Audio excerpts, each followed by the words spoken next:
Good morning. It's 5:30 a.m. I've just talked to Sean. I'm going to do some yoga in my onesie pajamas and make some beans, Bert's beans.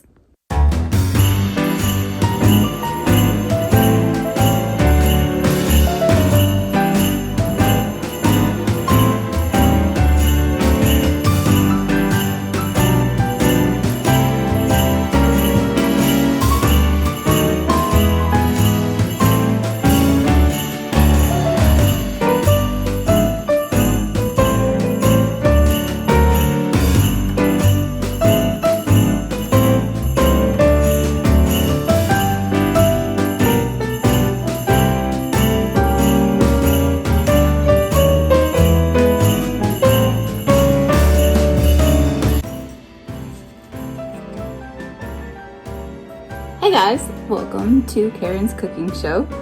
We are making Bert's beans today. Bert's breakfast, Bert's beans. Anyway, this is the most expensive nutritional yeast I've ever purchased. Why? Because even though it's a normal ingredient that they should have at a normal store, because it's not like obscure really in any way, I couldn't find it in loads of places. And so then in the process of trying to find it, I bought all sorts of other stuff I didn't need. And thus, even though this was $3.47, it is the most expensive ever. So, on day 6 of Vlogmas, Bert made a video with one of his favorite breakfasts, and I've been meaning to make it, but I was intimidated because I did not have a secret ingredient. But I have been given permission just to go on without it.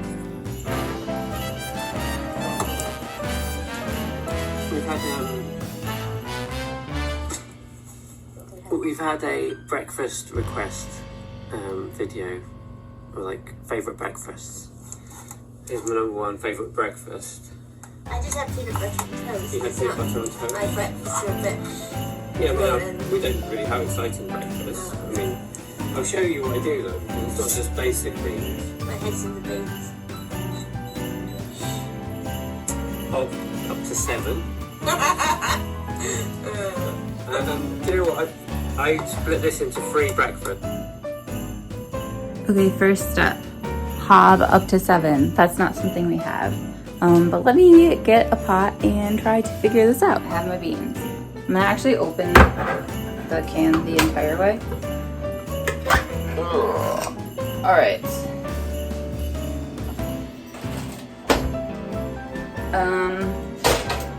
Hob up to 7. Oh my gosh, we legit do have numbers. I didn't know we had numbers on here. Okay, I'm gonna put it on 7. Okay, that's great, that's great. I think he said like 3 big spoonfuls.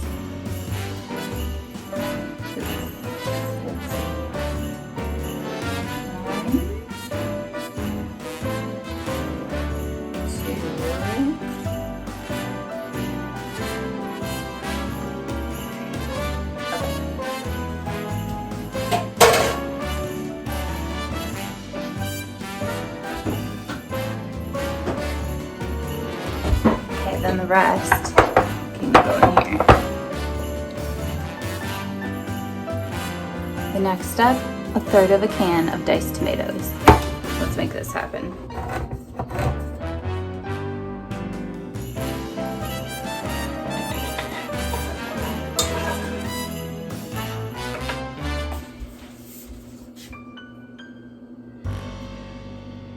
Using. Make sure they're firmly chopped, because no one wants any bits of tomato, do they? It's disgusting. But for my iron intake, I recommend a teaspoon of molasses. We skipped this part because a teaspoon is just a very small amount, and I would have to spend like $6 on a jar of molasses. Also, one of the molasses companies said plantation molasses, which I feel like is not the time period we're in, and maybe they need a name change. Just wondering. You're asking, are we done there? Well, we're not yet. We're not done. We're not done. we have some nutritional yeast. Alright, got At that. the moment we've got this cheesy one. I just said regular. Cheesy seasoning. It already smells like feet. Alright, hemp seeds. Do I have any right now? Let me check.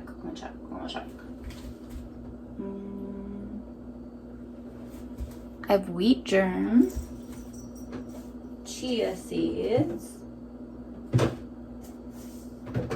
flax seeds, no hemp. Gonna add some Italian herb seasoning. Okay, hang on. And why not? Italian herbs. I have oregano. I think oregano will do it.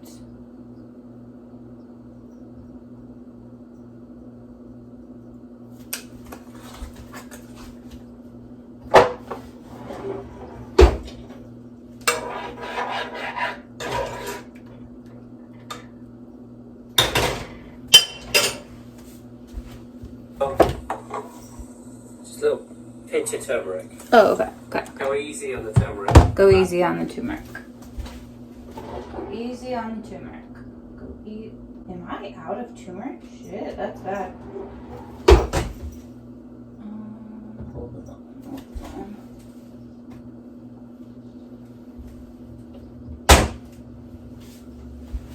Okay, I am out of turmeric, but let's see if I can get at least like a few sprinkles out of this.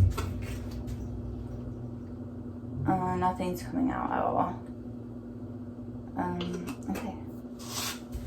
I need to order some more from Penzeys Spices because they are the most woke spice dealer ever. And also I think that all of their spices get like bottled within like 3 days or something. Okay, I think I need to make the toast now. So today's bread of choice is sprouted 7-grain bread. It is vegan. It has 18 carbs per slice and 3 grams of fiber per slice and 5 grams of protein per slice.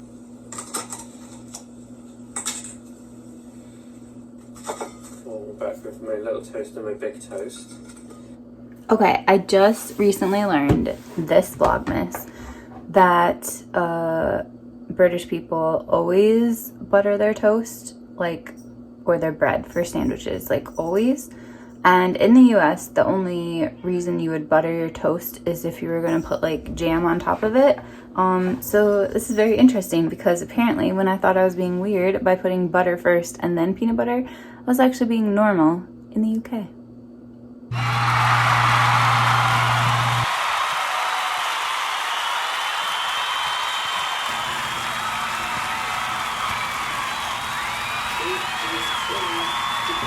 Okay, I would like to pause my breakfast and viewing party to say 2 things. Number 1, this breakfast is amazing. I would give it 9 or 10 stars. I'm uncertain. And the other thing is I have completely dropped the ball with being like, oh, this is my favorite of January, my favorite of February. You don't know. You don't know the rest of the year because I haven't shared. So today, I need to do that, either catching up and doing a whole bunch in one day, or just like returning from my pause by talking about March, I think.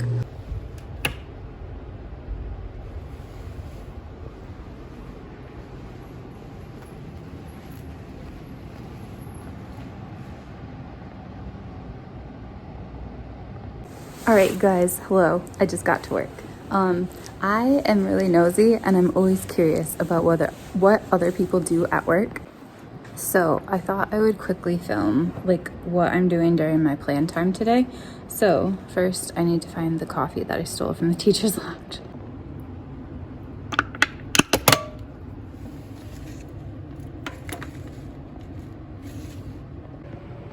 Okay, so at our school, each teacher gets 45 minutes to plan, basically. And for me, it's not planning right now, it is paperwork. So at a school, when a kid is struggling with behavior and you basically have done all the regular stuff and it's not working, one of the things you might do is a positive behavior analysis. And so that's what we just did on a kid. Basically what that is basically choosing 2 behaviors or so that you are going to specifically monitor. You are watching for those behaviors and those behaviors only. So if the kid does other stuff, it doesn't count because you're not looking at that.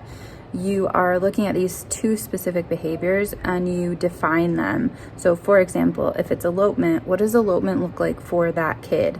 Does that mean they run into the bathroom and hide? Does that mean they run to a locker and hide? Or does that mean they run naked through the woods? Once you have collected data, you basically are looking at 1, the setting condition. So what was going on in the room at the time?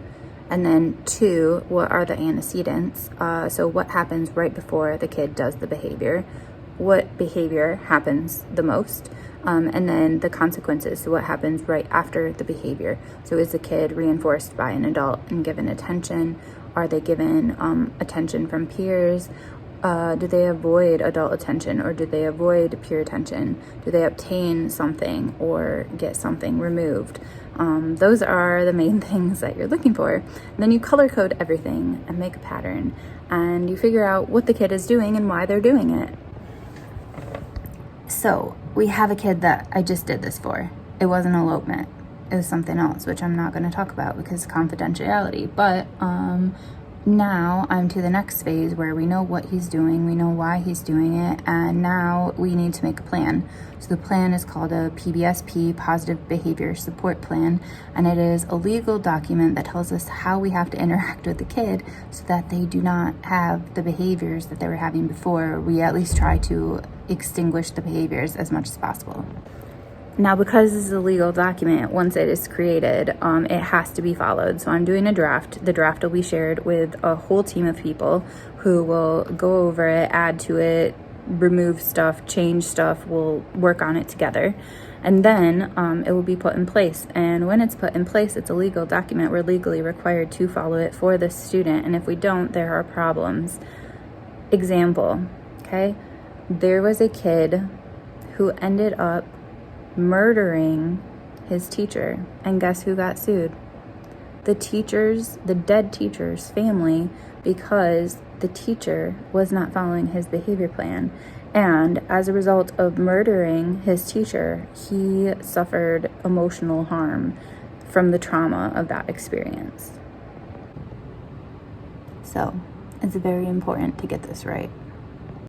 Done. That took much less time than I thought it would. I'm going to now do Medicaid billing, which is, I don't really understand. Basically, certain students are eligible for Medicaid, which is like government insurance or something like that. And because special ed is slightly in the health category, I guess, we bill Medicaid and then we get additional money, I think, for the school or something. I don't really know. I just know I have to do it. And I usually schedule doing it early every other month because then I can do November and December together in one go. It makes it way easier.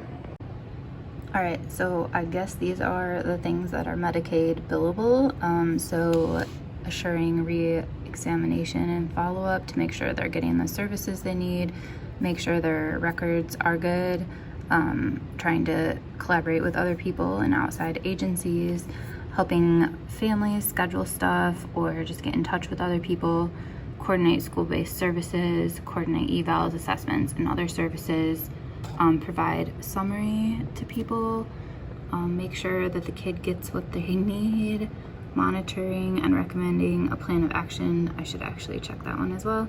Facilitate and participate in the development, review, modification, and evaluation of the IEP treatment plan, and coordinate with other staff or health professionals. That actually, I should check that one as well. So I need to check these two.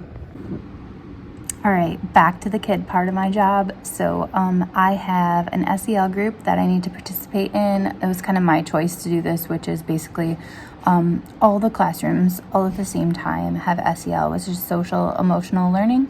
and it's just community time where they discuss different behavior sort of things, self-regulation, community building, all that stuff. And I feel it's really important for me to participate, so I've selected a teacher, and every day I go and join her class for that. And then after that, I have reading with another teacher. We are reading Last in a Long Line of Rebels, which is a super amazing book, just about American history mixed with finding treasures, mixed with racism. I do think that there is a more woke alternative to this book. It is The Parker Inheritance, which is incredible. Own Voices, written by a Black writer. But this is really good in like the early 2000s version of that. And then after that, I see my own groups. I have 2 reading classes that I will see. We're working on Wilson with the first group, which is like a multi-sensory reading program designed for kids with dyslexia. And then my next class is more focused on comprehension. We just finished our unit on zines, so we'll be moving on to more comprehension sort of stuff. And yeah, then it's time for math, then lunch, then a few more math classes, then some more math classes, and then the end of the day.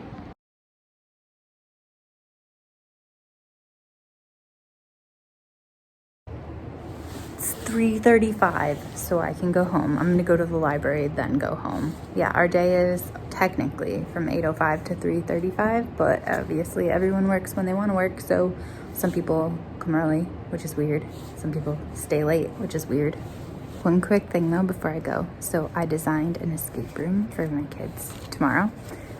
So we have these little arrows that they're gonna have to find throughout their room. I'm gonna hide them. And that is the code to the box, which is locked and contains a secret device. In addition, they're gonna have to find these cards around the room, which have invisible ink on them. Math problems in invisible ink. So they're gonna have to find the math problems written in invisible ink. They're gonna have to figure out the code to the box. They're going to have to unlock the box. Inside is a device, a blacklight flashlight, in which they can actually read their math problems, and then they'll have to solve the math problems correctly, and then they can escape.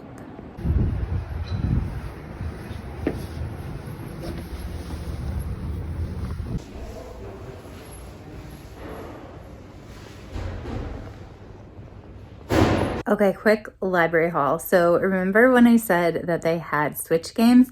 I have basically been requesting a few here and there. I don't want to get overwhelmed by all of them coming in at the same time. But this game I wanted to play came in, so now I can try it.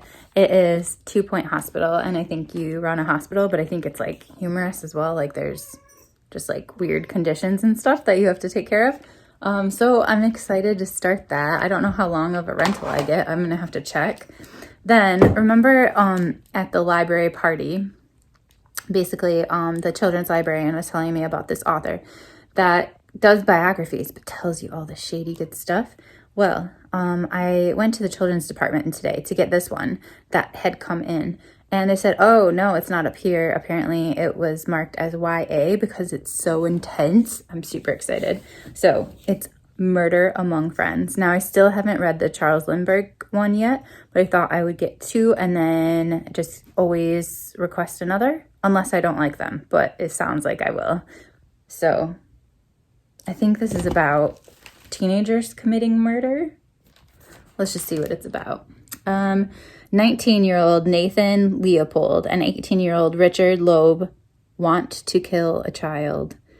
It would be an interesting experiment, wouldn't it? They pick a day, May 21, 1924, and drive through their Chicago neighborhood of Kenwood. Oh, I've been there. That's intense now. Whew. In the back of the car lies rope, a chisel, tape, and gags. All they need is a victim. Dang! This would be really interesting if it wasn't real. And because it's real, it's still interesting, but also horrific. Then I have a book about Montenegro, because I think I might go there this summer. House of Stone, because Dee Dee told me to read this, and I try to always listen to what Dee Dee tells me to do. And that is it from the library. However, I also got book mail from a friend. I have this friend. She mails me Christmas gifts every single year. All I give her is a card, but she's so kind to me. And she got me a board book this year of Bookish Cats. It is like perfect. I have not looked at it yet, but I did look at the first page. So this is Anna Karenina. Isn't she so cute? I love it so much.